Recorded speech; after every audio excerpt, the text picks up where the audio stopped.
क्या सुबह हो गई है? लेकिन वो कापालिक अभी तक वापस नहीं आया। ठीक तभी दूर से शेर की आवाज आती है। लगता है कि इसी कारण कापालिक ने मुझे बाहर आने के लिए मना किया था। वो उसे बैठकर वहीं पर खाने लगता है। प्राचीन काल में लोग शिकार करते थे, लेकिन यहाँ कोई शिकार नहीं है। ये बात अपने मन में सोचते हुए नवकुमार ने पीछे मुड़कर देखा तो वहाँ एक औरत खड़ी थी। वो रेत पार करके जंगल की ओर आगे बढ़ने लगे। लेकिन वो कापालिक गए कहाँ?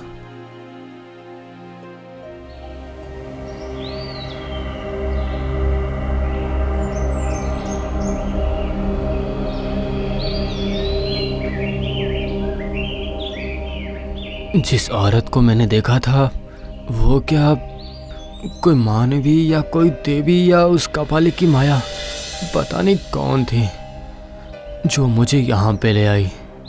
लेकिन वो जो भी हो, पहले मुझे घर लौटने का रास्ता ढूंढना जरूरी है।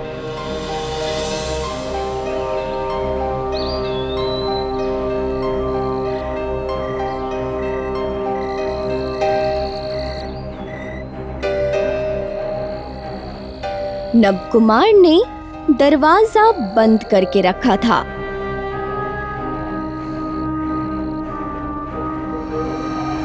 दरवाजा के बाहर देखकर उसे एहसास हुआ कि फिर से रात हो चुकी है। फिर कमरे के अंदर खोजना उसने शुरू किया, अगर शायद कुछ खाने को मिल जाए। यहाँ कमरे के अंदर थोड़े से चावल हैं, इससे उस मिट्टी के बर्तन में मैं कुछ पका सकता हूँ। नवकुमार ने कमरे के अंदर का थोड़ा सा चावल और सब्जी मिट्टी के बर्तन में बनाकर खा लिया और सो गया।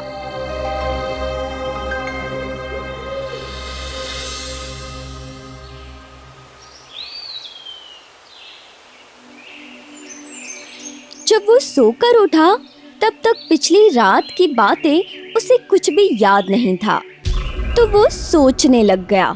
एक पूरा दिन बीत गया है, लेकिन कापालिक यहाँ नहीं आया। कापालिक आते तो घर का रास्ता उनसे पूछ के चला जाता। मैं समंदर से तो नहीं जा सकता, अगर कोई दूसरा रास्ता है तो। नवकुमार का मन विचलित हो उठा। एक बार तो उसने सोचा कि ये कापालिक अभी तक आया नहीं है, तो फिर शायद वो कभी वापस नहीं आएगा। और एक बार उसे ऐसा लगा कि कापालिक का यहाँ ना आना ही सही है। कापालिक को देखकर उसको बहुत ज्यादा अच्छा नहीं लगता, लेकिन इस जंगल से निकलने का रास्ता सिर्फ वो ही जानता था, इसलिए उस पर भरोसा तो करना ही पड़ेगा।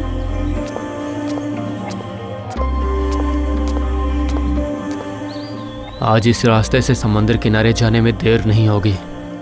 ये रास्ता मुझे परिचित लग रहा है, लेकिन किसी के दर्शन नहीं हो रहे हैं मुझे।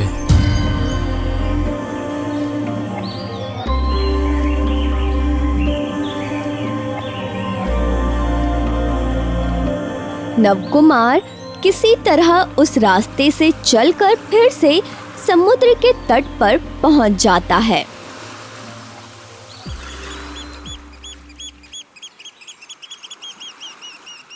चारों ओर खालीपन छाया हुआ है। सूरज की रोशनी से चारों ओर चमक रही है। उसके ऊपर ये सब देखकर उसे अच्छा नहीं लगा। अब मैं क्या करूं? मुझे रास्ता कौन बताएगा? इस तरफ कोई नाव नहीं दिख रही है मुझे। जंगल से किसी और दिशा में रास्ता है कि नहीं वो भी मुझे नहीं पता है। अच्छा, क्या मैं उस महिला से दोबारा मिल पाऊंगा जिससे मैं कल रात मिला था? कहाँ है वो? ये सब बातें सोचते हुए नवकुमार लगभग पूरी दोपहर तक समुद्र के किनारे घूमता रहा। फिर शाम होते ही वो थक कर वहीं रेत पर लेट गया।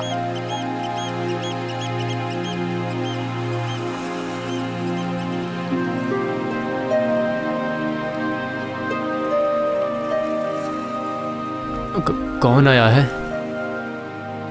मैं आ गई। तुम बहुत ही मूर्ख हो। अभी भी यहाँ पर क्यों हो तुम?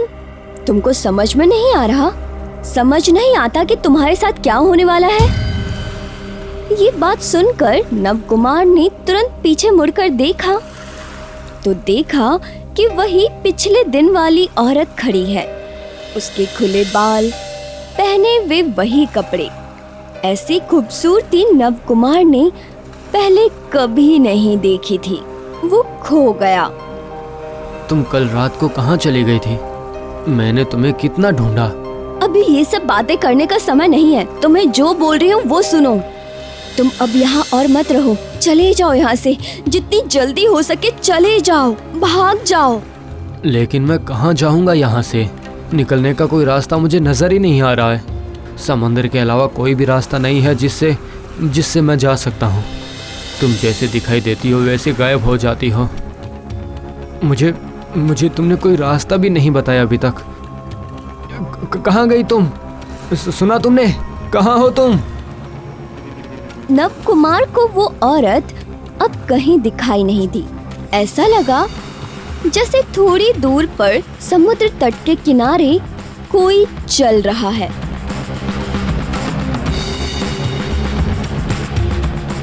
नवकुमार उस ओर चलने लगा, लेकिन उसको कोई दिखा नहीं।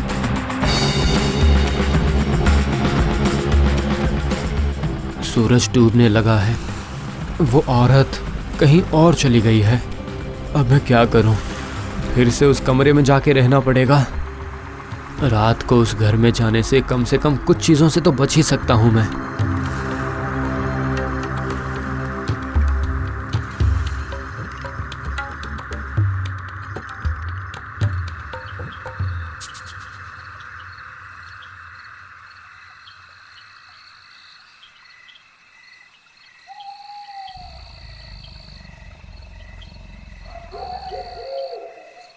आप यहाँ हो?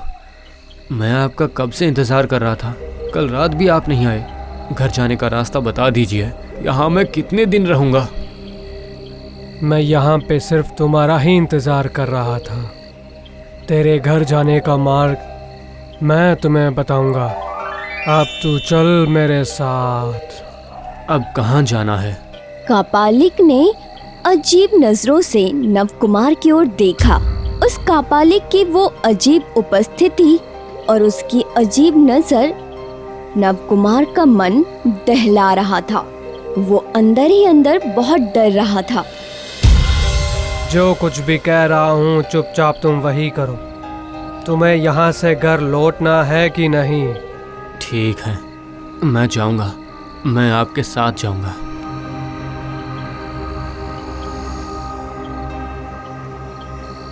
कापालिक और नवकुमार घर छोड़कर समुद्र के मार्ग की ओर निकल पड़े, लेकिन किसी दूसरे रास्ते से।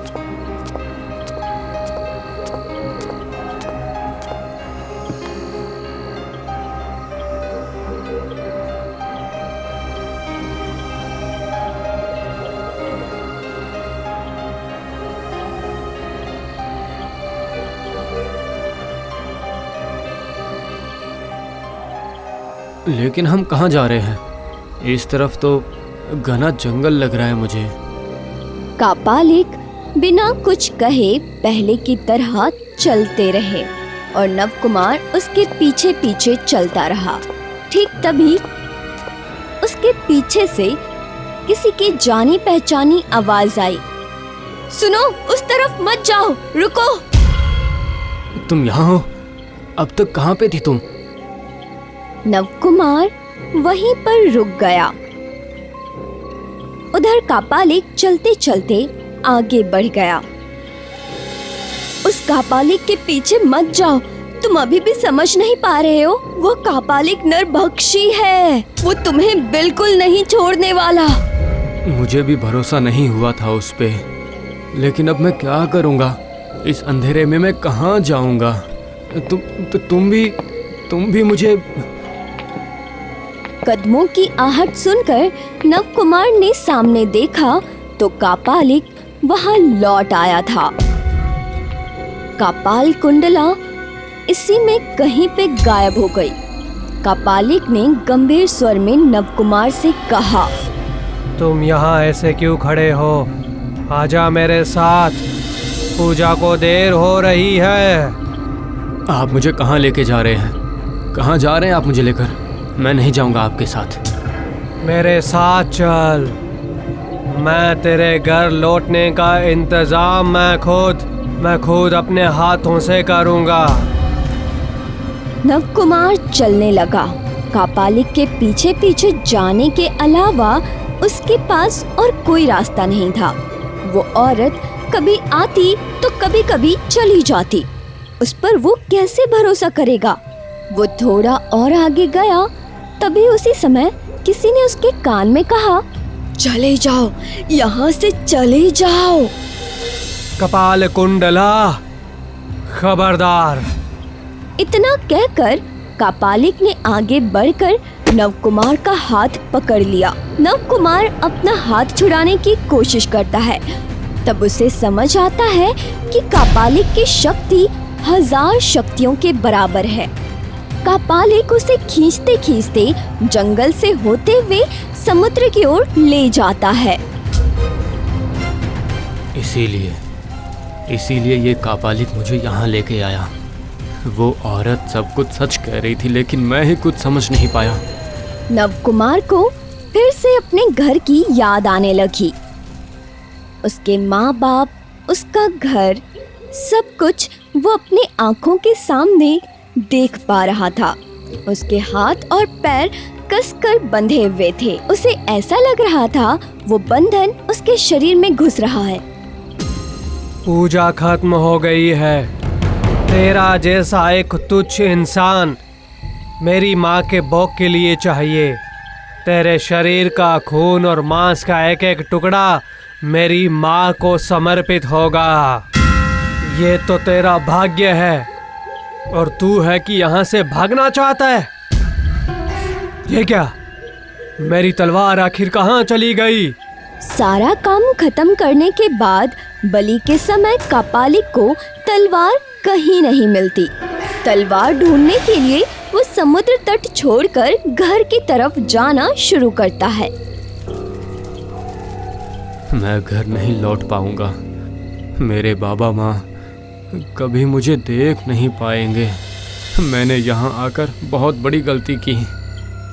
नवकुमार और एक बार खुद को छुड़ाने की कोशिश करता है, लेकिन उसको एहसास हुआ कि वो कभी यहाँ से नहीं जा पाएगा। सब ठीक हो जाएगा, लेकिन अभी तुम्हें यहाँ से भागना पड़ेगा। इसका मतलब तुमने कापालिक की तलवार चुराई है। लेकिन अगर वो लौटकर आया तो?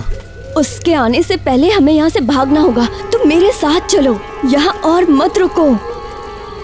ये कहकर कपाल कुंडला नवकुमार के हाथ और पैर को खोल देती है और समुद्र तट को छोड़कर जंगल की तरफ बढ़ने लगती है। नवकुमार उसके पीछे चलने लगता है।